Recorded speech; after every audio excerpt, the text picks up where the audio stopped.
नमस्कार दोस्तों, मैं मयंक स्वागत करता हूं आप सबका अपने चैनल की एक और नई वीडियो में। तो आज की वीडियो का विषय होने वाला है सोशल क्रिटिसिज्म। सोशल क्रिटिसिज्म मतलब सामाजिक आलोचना। सबसे पहले मैं आपको बता दूं कि क्रिटिसिज्म बेसिकली होता क्या है। मान लीजिए हम किसी काम को कर रहे हैं, तो जब हम वो काम करते हैं तो हमें तरह तरह के ओपिनियंस मिलते हैं। कोई भी काम हो गया, हमें ओपिनियंस मिलते ही हैं। कोई कहेगा कि अच्छा काम कर रहा है यार, अच्छा काम कर रहा है, लगा रहे, करता रहे। कोई कहेगा यार तुझे वैसे करना नहीं चाहिए था ये काम, मेरी मान तो रहने दे, छोड़, बात मान, कुछ नहीं रखा, छोड़। तो यही होता है क्रिटिसिज्म। मतलब कोई भी दूसरा आदमी किसी दूसरे, कोई भी सेकंड पर्सन फर्स्ट पर्सन को जब अपना ओपिनियन देता है, पॉजिटिव भी हो सकता है वो और नेगेटिव भी हो सकता है, तो उसी को हम कहते हैं क्रिटिसाइज करना। दो टाइप के क्रिटिसिज्म होते हैं, पॉजिटिव क्रिटिसिज्म और नेगेटिव क्रिटिसिज्म। पॉजिटिव क्रिटिसिज्म माने कोई हमारा सपोर्ट करे या फिर कोई हमें अपने ओपिनियंस दे, कोई हमें एनकरेज करे।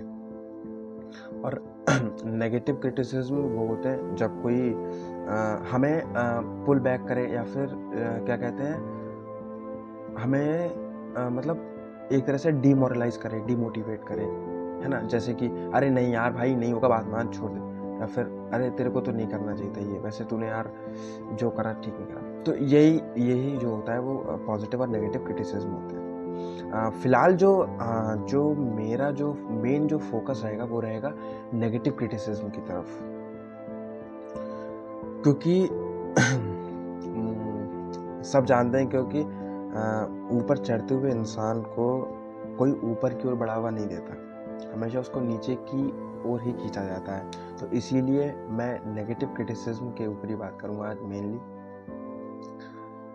नेगेटिव क्रिटिसिज्म ये हमारे दिमाग को बहुत ही बुरी तरह से इफेक्ट करता है।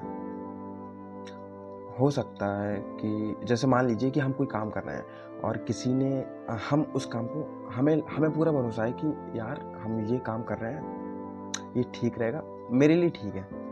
But all of a sudden क्या होता है कि कोई दूसरा इंसान आता है जो इतना इम्पोर्टेंट है भी नहीं, वो आता है और कुछ भी बक दिया, बस उसने बक दिया और चला गया, उसका काम हो गया, उसने बोल दिया।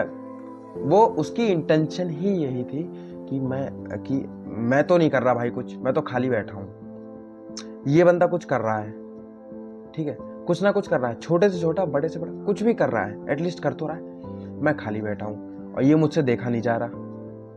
तो चलो ऐसा करते हैं, इसके दिमाग में कुछ घोल के आते हैं, कुछ ऐसा डाल देंगे इसके दिमाग में जिससे ही डिस्टर्ब हो जाएगा।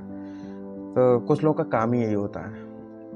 तो फिर क्या हुआ, अब आप उस काम को कर रहे थे, लेकिन अब आप धीरे धीरे सोचोगे उस चीज़ के बारे में कि यार क्या वो कहीं वो सही तो नहीं कह रहा था, या कहीं मैं गलत तो नहीं कर रहा हूँ। तो वो चीज़ जब हम बार बार सोचेंगे, हाँ, तो फिर कहीं ना कहीं एक पॉइंट ऐसा आएगा, मोस्टली एक पॉइंट ऐसा आएगा जब हम बोलेंगे यार कह तो सही रहा है, बट ठीक है यार, नहीं करना चाहिए।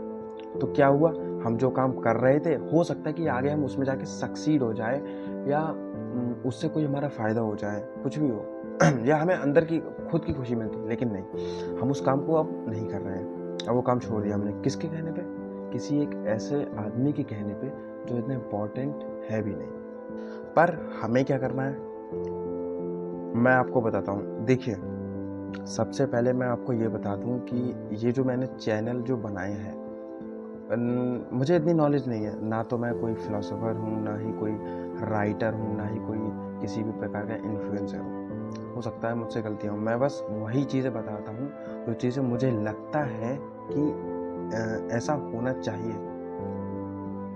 हो सकता है कि अभी मेरे पास फैक्ट्स ना हो, सिर्फ इमोशंस हो, बट मैं ट्राई करता रहूँगा और उसके लॉजिकल आर्ग्यूमेंट्स भी मैं दूंगा आगे होने वाले टाइम में। अभी तो बस स्टार्टिंग है, ठीक है। तो जो मुझे लगता है कि अब इस सिनेरियो में हमें क्या करना चाहिए, जो कि आई गेस मोस्टली सभी के साथ हुआ होगा,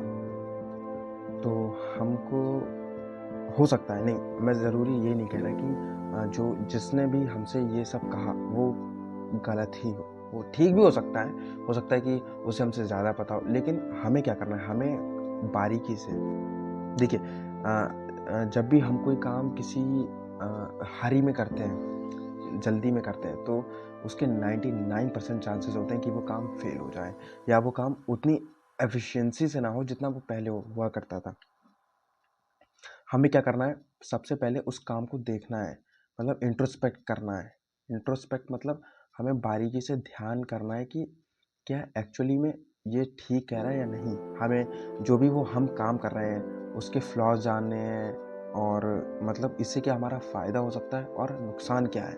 उसके बाद हमें खुद देखिए, किसी को भी अपने लाइफ का रिमोट कभी मत देना, अपने लाइफ का, अपने इमोशंस का, क्योंकि अगर आपने उसको वो रिमोट दे दिया तो फिर वो लाइफ आपकी लाइफ बची नहीं, फिर वो लाइफ उसकी लाइफ हो गई। इसीलिए शांति से जो भी काम हमें करना है, बस मैं ये नहीं कह रहा कि शांत बैठ जाओ, नहीं, ये मतलब नहीं होता शांति का। शांति का मतलब होता है एक, अब वो चीज़ जो है वो डिस्क्राइब नहीं करी जा सकती। मतलब कभी कभी ऐसा होता होगा ना कि मतलब हम एक ऐसी स्टेट में जहाँ हमें सब कुछ अच्छा लग रहा है सब कुछ, और मतलब हम बस ये चाहते हैं कि हम शांत रहें, शांत, काम और कंपोज रहें, कोई हड़बड़ी नहीं चाहते, हम हर काम को आराम से करते हैं, धीरे धीरे करते हैं। तो वही जो स्टेट है वो स्टेट हमेशा होनी चाहिए। अगर वो स्टेट एक बार इंसान ने अपना ली और अपने इमोशंस पे कंट्रोल कर लिया तो फिर कोई भी डिस्ट्रैक्ट नहीं कर सकता। तो यही है कि मतलब आपको उस काम को देखना है और समझना है, उसके बाद आपको खुद से किसी डिसीजन पे आना है, क्योंकि और कोई डिसाइड नहीं करेगा। क्योंकि मैं बताऊं, खींचने वाले बहुत, मैं अपना बताता हूँ, मैंने ये यूट्यूब चैनल स्टार्ट किया, मैंने वीडियोस डाली, ऐसा नहीं कि मतलब एकदम से ऐसा हुआ। मैं बहुत टाइम से सोच रहा था, मैं जानता था कि ग्रोथ नहीं होगी, बिल्कुल नहीं होगी, लेकिन मुझे करना था ये। मुझे नहीं पता कि ग्रोथ होगी या नहीं होगी, क्या होगा, मुझे नहीं कमाने पैसे यार, लेकिन मुझे करना था तो मैंने किया, और मैं कर रहा हूँ। जितना मुझसे हो पा रहा है उतना मैं अपना बेस्ट ट्राई कर रहा हूँ कि अच्छे से अच्छे वीडियोस बना पाऊँ और नए से नए टॉपिक ला पाऊँ, तो वो मैं ट्राई कर रहा हूँ। तो हुआ क्या, कई लोगों ने क्रिटिसाइज किया।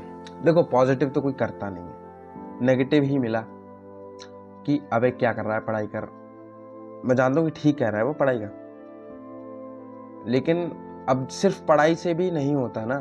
जैसे मान लीजिए, ऐसी पढ़ाई का भी क्या ही फ़ायदा कि अगर आप 4 लोगों के बीच में बैठे हों और अगर आप खुद को एक्सप्रेस ही ना कर पाएँ, अपने व्यूज़ ही ना रख पाएँ और उनसे कम्युनिकेट ही ना कर पाएँ, तो क्या फ़ायदा ऐसी पढ़ाई का यार। पढ़ाई हमें क्या सिखाती है, सिर्फ ये फॉर्मूलाज, ये चैप्टर, ये नहीं। पढ़ाई हमें जीने का तरीका सिखाती है कि हम लोगों के बीच में कैसे बैठें, हम बिहेवियर कैसा होना चाहिए हमारा, ये सब होती है पढ़ाई। तो बोले कि अरे यार क्या कर रहा है, ये सब कौन देखता है आज के टाइम में। मैंने कहा ठीक है, नहीं देखता होगा कोई भाई, 140 करोड़ समथिंग आबादी है इंडिया की, है ना, और वर्ल्ड वाइड तो पता ही नहीं कितनी है। तो मतलब उसमें से क्या, इतने में से क्या 100 लोग ऐसे नहीं होंगे जिनको इंटरेस्ट होगा। भाई अगर 100 लोग भी हैं जिनको एक्चुअल में इंटरेस्ट है इस चीज में, तो मैं खुश हूं, क्योंकि उन्हें एक्चुअल में इंटरेस्ट है। मैं भी 30-30 सेकंड के शॉर्ट बना सकता हूँ यार, मैं भी 30-30 सेकंड के शॉर्ट बना सकता हूँ। जैसे वो टिकटॉक वाला टाइम चला था बीच में, लिप सिंस कर रहे हैं किसी गाने पे, कुछ भी उल्टी सीधी हरकत कर रहे हैं, मैं भी कर सकता हूँ, क्यों नहीं करता मैं। क्यों मैं इस एक क्लासीनेस मेंटेन करके रखता हूँ, क्यों मैं यहाँ के ज्ञान देता हूँ, क्यों, मैं शौक है, मैं भी उल्टी सीधी वीडियोस बनाऊँ, कॉमेडी वीडियो, कुछ भी करूँ मैं, क्यों नहीं करता, क्योंकि स्टैंडर्ड होना बहुत ज़रूरी है। मैं भी ले सकता हूँ 2 मिनट में पता नहीं 15-20-30 हज़ार व्यूज़ चले जाते हैं रील्स पे, गए हैं, लेकिन मैं नहीं चाहता ना। मेरे शॉर्ट्स पे मुश्किल से 40 व्यूज़ जाते होंगे, मैं खुश हूँ, 40 जाते हैं और वो ऑनेस्टी के जाते हैं, आई एम ओके। वीडियोस पे 3 लाइक आते हैं, 4 लाइक आते हैं, ठीक है, कोई दिक्कत नहीं, क्योंकि मैं करना चाहता हूँ। मुझे नहीं चाहिए वो सब नौटंकी 30-30 सेकंड के शॉर्ट्स, ये उल्टी-सीधी हरकतें, मुझे करना ही नहीं है। ताकि कल को अगर मैं अगर इस फ़ील्ड में ना भी सक्सीड होऊँ, ताकि अगर कल को मैं जाके देखूँ अपने पास में, एटलीस्ट मुझे प्राउड तो फ़ील हो कि मैंने कुछ पाने के लिए कुछ गलत तो नहीं किया, कुछ क्रिंजी तो नहीं किया, एटलीस्ट जो भी किया स्टैंडर्ड मेंटेन करके किया। तो यही मैं आपको समझाना चाहता हूँ। देखो, कुछ तो लोग कहेंगे, लोगों का काम है कहना। छोड़ो बेकार की बातें, कहीं बीत ना जाए रहना। जो बोलता है बोलने दो, आपको बस अपना काम करना है और अपने ऊपर ध्यान रखना है। तो मिलते हैं अगली वीडियो में, तब तक के लिए धन्यवाद।